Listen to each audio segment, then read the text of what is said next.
presenting by Upadhyay Learning Concepts ULC. Hello बच्चों, good evening. चलिए, तो अभी हमारा वेक्टर चल रहा था। वेक्टर में हमने एडिशन देख लिया था, करेक्ट। आज हम देखेंगे डायरेक्शन रेशियोज,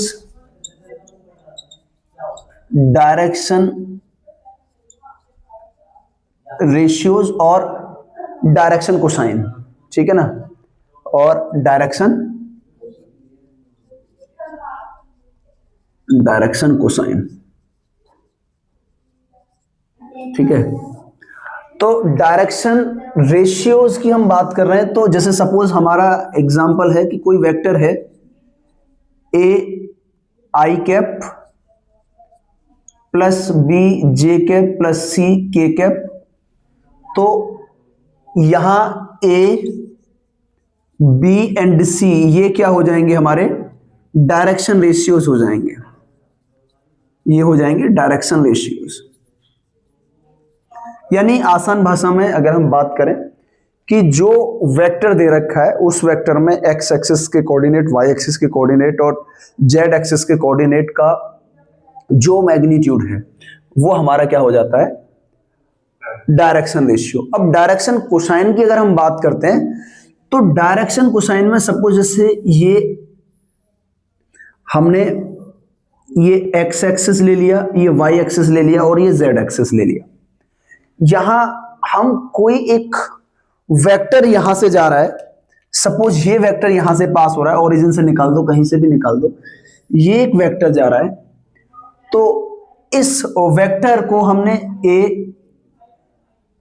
सपोज यही वेक्टर है A I cap plus B J cap plus C K cap, ठीक है। यानी यहां से सपोज ये एक्स एक्सिस से अल्फा एंगल बना रहा है, ये ऐसे करके कहीं जा रहा है ये वेक्टर आगे। वाई एक्सिस से ये बीटा एंगल बना रहा है, ठीक है, एंटी क्लॉकवाइज डायरेक्शन में हम लेते हैं। और जेड एक्सिस से ये क्या बना रहा है, गामा एंगल बना रहा है। तो cos alpha, cos beta, cos gamma, ये क्या हो जाएंगे, are called direction cosine. Are called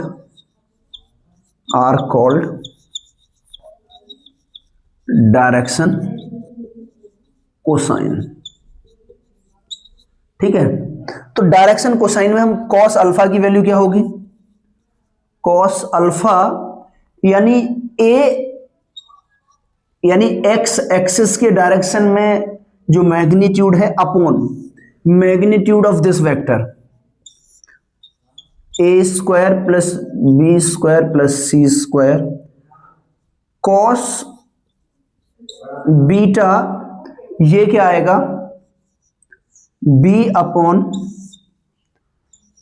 a square plus B square plus C square, और कॉस गामा,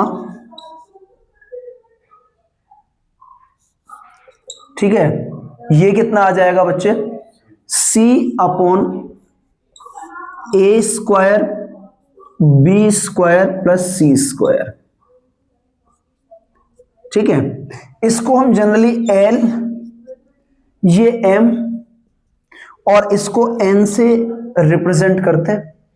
ये हमारे डायरेक्शन कोसाइन और ये डायरेक्शन रेशियोज हमारे आ गए, ठीक है, नोट कर लो।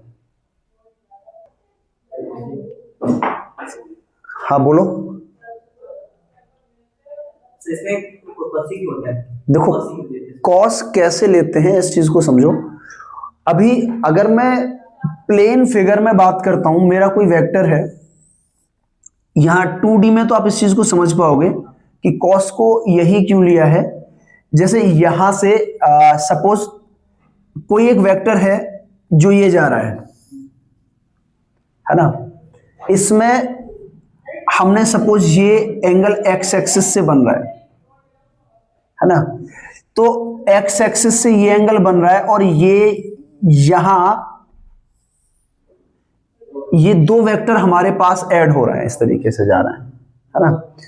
तो इनका अभी ये एक्चुअली दो वेक्टर की बात नहीं है, ये एक वेक्टर की बात है। तो यानी ये जो पॉइंट शो कर रहा है, ये एक्स एक्सिस में एक पॉइंट जा रहा होगा और एक वाई एक्सिस में इसका एक कंपोनेंट होगा। तो एक्स एक्सिस और वाई एक्सिस के कंपोनेंट को हम यहां से शो कर रहे हैं। तो सपोज कि ये पॉइंट मेरे एक्स कॉमा वाई आ गए 2D में, है ना। तो 2D में एक्स कॉमा वाई है, तो ये जो वैल्यू होगी ये तो एक्स होगी और ये वाई होगी। तो ये डिस्टेंस कितनी हो जाएगी, x square plus Y square.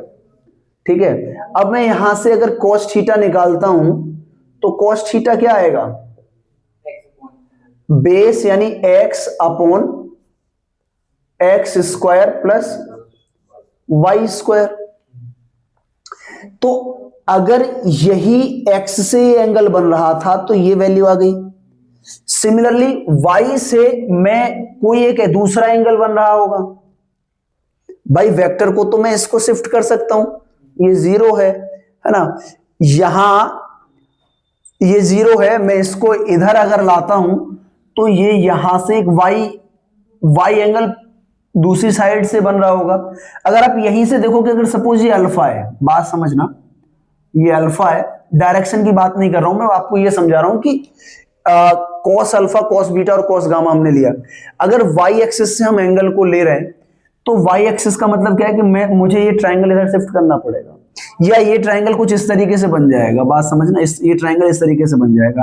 तो ये जो x है, अब ये x यहां हो जाएगा क्योंकि पैरेलल वेक्टर चल रहे हैं हमारे, और ये जो y है ये y यहीं रहेगा, ये 90 बन गया, है ना।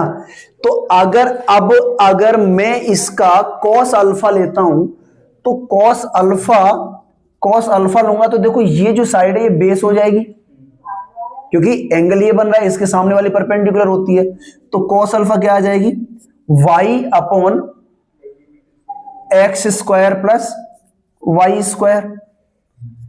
तो जिस डायरेक्शन से आपने लिया उस डायरेक्शन से आपको ये मिल गया।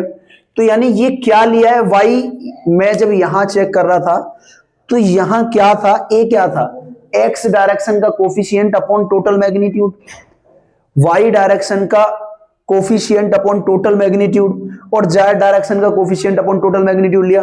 तो यहां x का जो मैग्नीट्यूड x था अपॉन टोटल मैग्नीट्यूड ये आ गया, 2D की मैं बात कर रहा हूं। और अगर मैं y से जो मेरा एंगल अल्फा बन रहा है उसको मैंने इस तरीके से बना लिया, तो y upon x square plus Y square आ गया। तो यानी y का कोफिशिएंट अपॉन टोटल मैग्नीट्यूड आ गया। ठीक है, सिमिलरली अगर ये 3D में होता तो ये z भी बनाता, x y और z बनाता, तो फिर वो z के भी कहीं ना कहीं कोई एंगल z से भी बना रहा होता। तो जब मैं मैग्नीट्यूड ले रहा होता तो इसका प्लस z एक्सिस इसके भी परपेंडिकुलर होता है, तो x square plus Y square plus z square का रूट मेरा मैग्नीट्यूड आ रहा होता, तो इस वजह से मैग्नीट्यूड ये आ रहा होता। तो ये कॉस इस तरीके से आता है।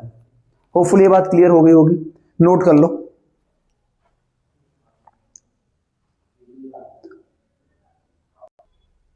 चलो मैं इसे अब हटा दूं, समझ में आ गया होगा। देखो समझ में भी ना आए तो टेंशन मत लो, ये नोट करवा दिया है। जनरली बच्चे प्रॉब्लम ही वहां खाते हैं जब कॉन्सेप्ट की जरूरत पड़ती है ना, उसे स्किप कर देते हैं, इसी वजह से मैंने ये लिखवा दिए थे पहले। ठीक है, बाकी इसी कॉन्सेप्ट को और ज्यादा डिटेल में भी ले जा सकते हैं, बट अभी आपके ये प्री बोर्ड या बहुत सारी समस्याएं चल रही हैं आपके सामने, तो अभी पहले क्वेश्चन पे फोकस कर रहे हैं हम। ठीक है, अभी इसमें क्या पूछ रहा है, डायरेक्शन कोसाइंस। तो डायरेक्शन रेशियो क्या होंगे इसके, 1, 2 और 3 हमारे डायरेक्शन रेशियो हो जाएंगे, है ना। तो डायरेक्शन कोसाइन की जब हम बात करेंगे तो डायरेक्शन कोसाइंस, तो ये इसके लिए आपको पता है कि यहां पे क्या क्या आ जाएगा, 1 अपॉन मैग्नीट्यूड, 1 का स्क्वायर 1, 2 का स्क्वायर 2 और 3 का स्क्वायर, कॉमा 2 अपॉन, है ना, same magnitude 1 square plus 2 square plus 3 square, और फिर 1 square plus 2 square plus 3 square, है ना। ये 3 थे, तो ये सीधे सीधे मैं लिख सकता हूं कि 1/9 और 4 13 और 1 14 √14 है ना, 2/√14 और 3/√14। तो डायरेक्शन कोसाइन से तो क्वेश्चन आपका नहीं छूटेगा। और डायरेक्शन रेशियोज क्या है, 1 2 और 3, इसके डायरेक्टली कोफिशिएंट हमारे डायरेक्शन रेशियोज होंगे। तो डायरेक्शन रेशियो की जब हम बात कर रहे हैं तो ये है, ये लगा देते हैं इसी में 1 2 और 3 है ना। इस तरीके से हमने ये पॉइंट को क्लियर कर लिया, होपफुली समझ में आ गया होगा, ठीक है ना। सबसे पहले तो आपसे क्या पूछ रहा है कि ए से बी तक वेक्टर हमारा जा रहा है, ये पॉइंट ए है, ये बी है। ए के जो पॉइंट है 1 2 -3, बी के जो पॉइंट है -1 -2 1। अच्छा, अगर मैं ए बी वेक्टर की बात करूंगा बच्चे, तो ये क्या आएगा, b माइनस ए, है ना। यानी पॉइंट बी के वेक्टर और इसको मैं अगर सब्ट्रैक्ट कर देता हूं तो मुझे क्या मिल जाएगा, ए बी मिल जाएगा। और आपको एडिशन सब्ट्रैक्शन वेक्टर का पता है कि सेम कंपोनेंट ऐड या सब्ट्रैक्ट होते हैं, ठीक है ना। एक्स एक्सिस में जा रहा है तो एक्स एक्सिस का ही कंपोनेंट काम आएगा, वो वाई और जेड से उसे कोई लेना देना नहीं है, करेक्ट, ठीक है। अब यहां तो ए बी वेक्टर को -1 और जब इसको सब्ट्रैक्ट करोगे फिर -1 आ जाएगा और आई कैप प्लस -2 और -2 जे कैप प्लस 1 -3 और ये आ जाएगा के कैप। तो ये माइनस माइनस बच्चे प्लस बना देगा, तो ये प्लस लिख देता हूं, ठीक है। तो ए बी जो वेक्टर आएगा -2 आई कैप माइनस, अब ये प्लस और माइनस देखो ये माइनस का है, जब अंदर बाहर प्लस का साइन है तो अंदर का साइन जो भी कुछ है वही कंसीडर होगा, -4 जे कैप और +4 के कैप। तो ये ए बी वेक्टर मेरा आ गया जिसकी डायरेक्शन ए से बी की साइड में है, ठीक है। अब इसमें क्या पूछ रहा है, डायरेक्शन कोसाइन, तो मैग्नीट्यूड आपको निकालना ही होता है, ठीक है ना। तो ए बी मैग्नीट्यूड निकाल लीजिए, तो -2 का स्क्वायर -4 का स्क्वायर +4 का स्क्वायर, ये कितना आ रहा है बच्चे, 4 + 16 + 16 36, तो ये 6 आ जाएगा।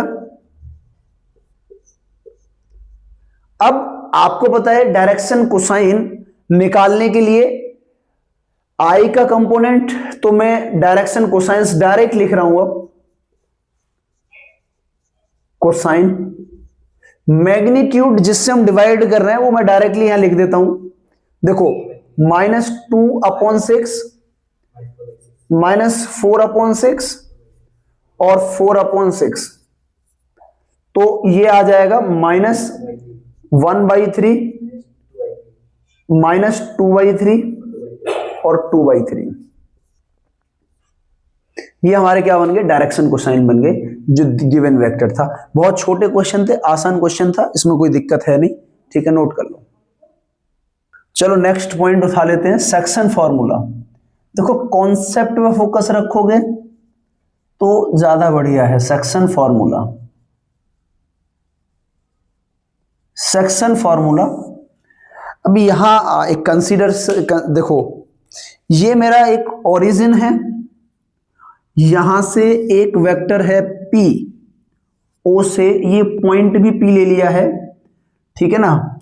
ये एक पॉइंट मैंने ले लिया है Q, तो इसके वेक्टर को मैंने P नाम दे दिया है, इसके वेक्टर को Q नाम दे दिया है, ठीक है। अब ये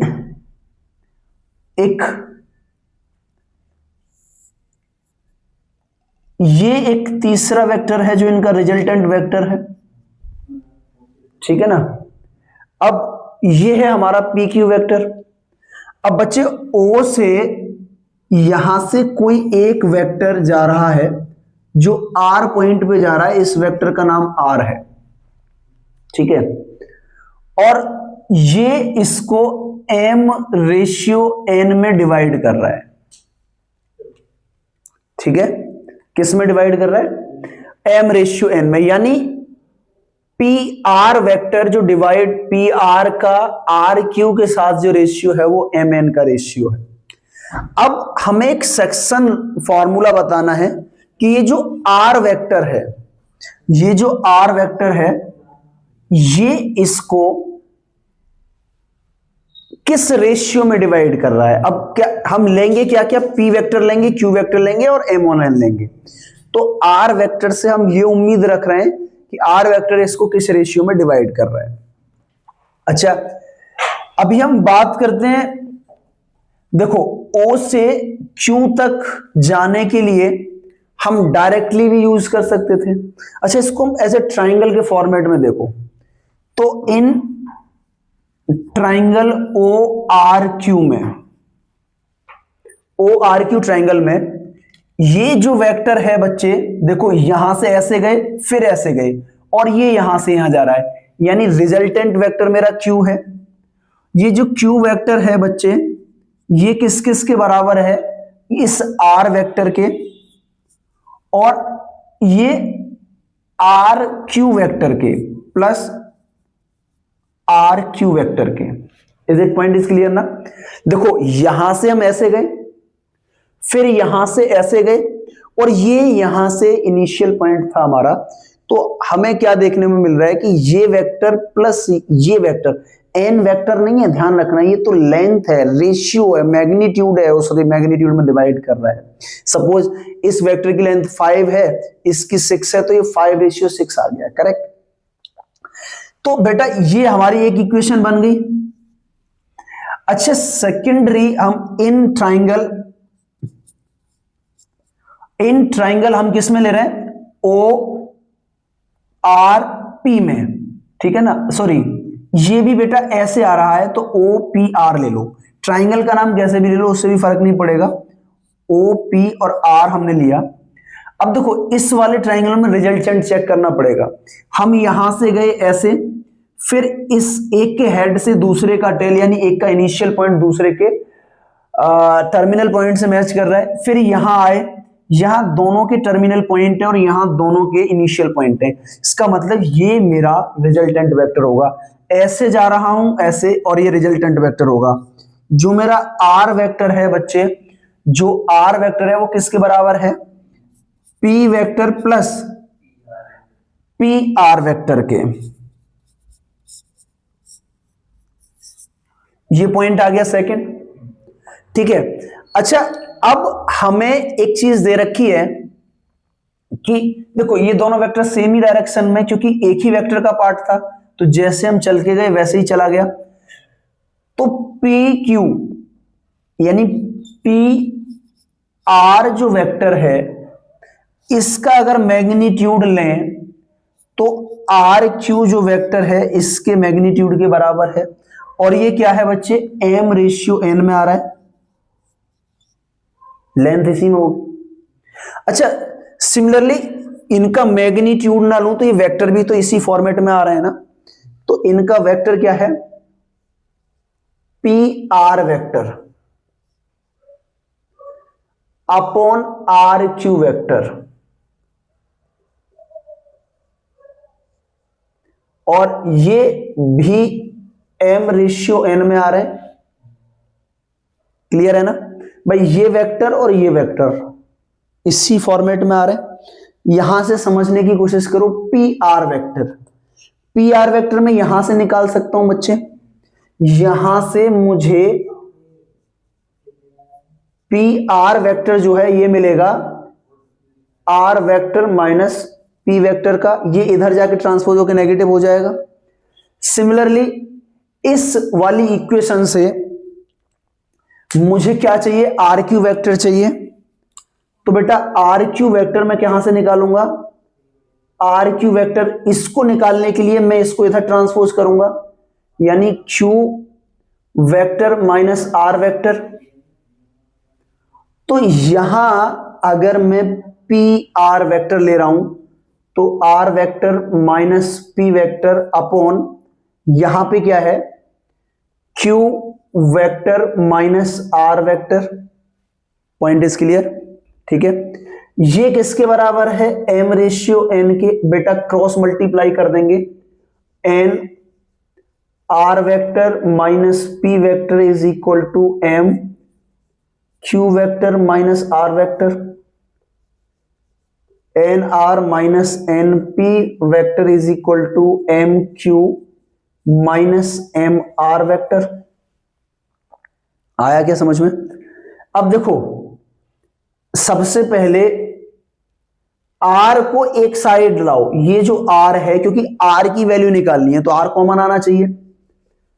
N R vector plus M R vector is equal to M Q vector plus N P vector.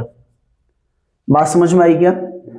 तो आर वेक्टर जब मैं कॉमन ले रहा हूं तो N plus M, M Q vector plus N P vector. तो जो आर है ये क्या आ जाएगा, M Q plus N P vector upon N plus M. ये सेक्शन फॉर्मूला में इंटरनल डिवाइड कर रहा है, ठीक है ना। वेयर वेक्टर आर आप यहां लिख सकते हो कि वेयर वेक्टर आर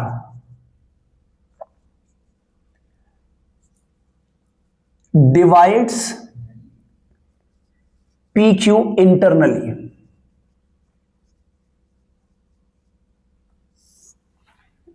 ठीक है, वेक्टर आर पी क्यू को इंटरनली डिवाइड कर रहा है तो ये आएगा, यानी ये जो वेक्टर है इसके साथ मल्टीप्लाई, ये इसके साथ मल्टीप्लाई अपॉन इन दोनों का रेशियो। और शायद अगर आपको थोड़ा सा याद आ रहा हो, 10th में जब हम एक लाइन को डिवाइड करते थे तो सेक्शन फॉर्मूला तब भी ऐसे ही लगता था। तब सिर्फ हम 2D में बात कर रहे थे, लाइन की बात कर रहे थे, अब हम वेक्टर की बात कर रहे हैं। ठीक है ना, ज्यादा कुछ फर्क नहीं है, लगभग सब कुछ सेम ही प्रूव हुआ है। होपफुली आपको समझ में आ गया होगा, नोट कर लीजिए इसे।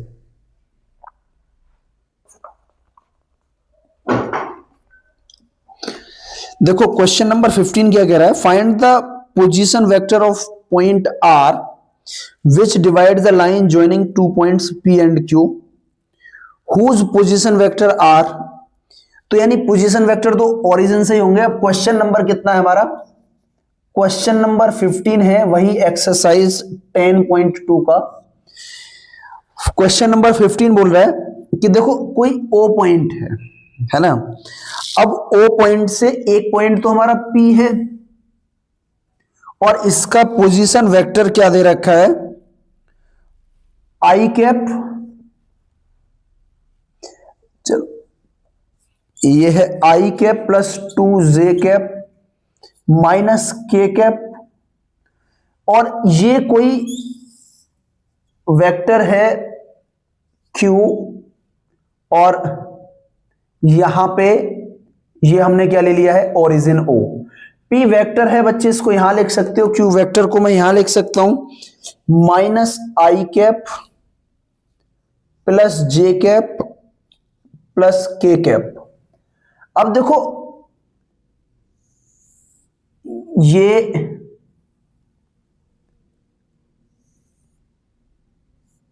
रहा पॉइंट, मैंने ये ले लिया है, चलो यही ले लो। ये वेक्टर हमने लिया है। अब इस वेक्टर को कोई आर वेक्टर है, ठीक है। ये जो आर वेक्टर है बच्चे, ये 2:1 में डिवाइड कर रहा है। यानी कहने का मतलब ये है कि P की जो साइड है वो 2 है और ये 1 है।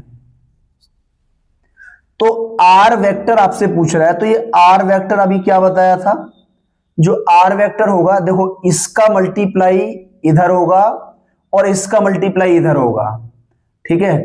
तो 2 का मल्टीप्लाई होगा माइनस आई कैप प्लस जे कैप प्लस के कैप में, प्लस 1 का मल्टीप्लाई मतलब अपोजिट डायरेक्शन में होगा, इसका इधर होता है और इसका इधर होता है। I cap two J cap minus K cap, ठीक है, अपॉन m प्लस एन यानी 1 प्लस 2। तो जो r वेक्टर है अब ये कितना हो जाएगा, माइनस के 2i plus K 2j 2k plus I cap plus 2j cap minus K cap upon 3। तो जो r वेक्टर है माइनस का 2i और प्लस का यानी माइनस का आई कैप प्लस का 4j कैप 2k प्लस का और माइनस का ये तो प्लस का k कैप अपॉन 3।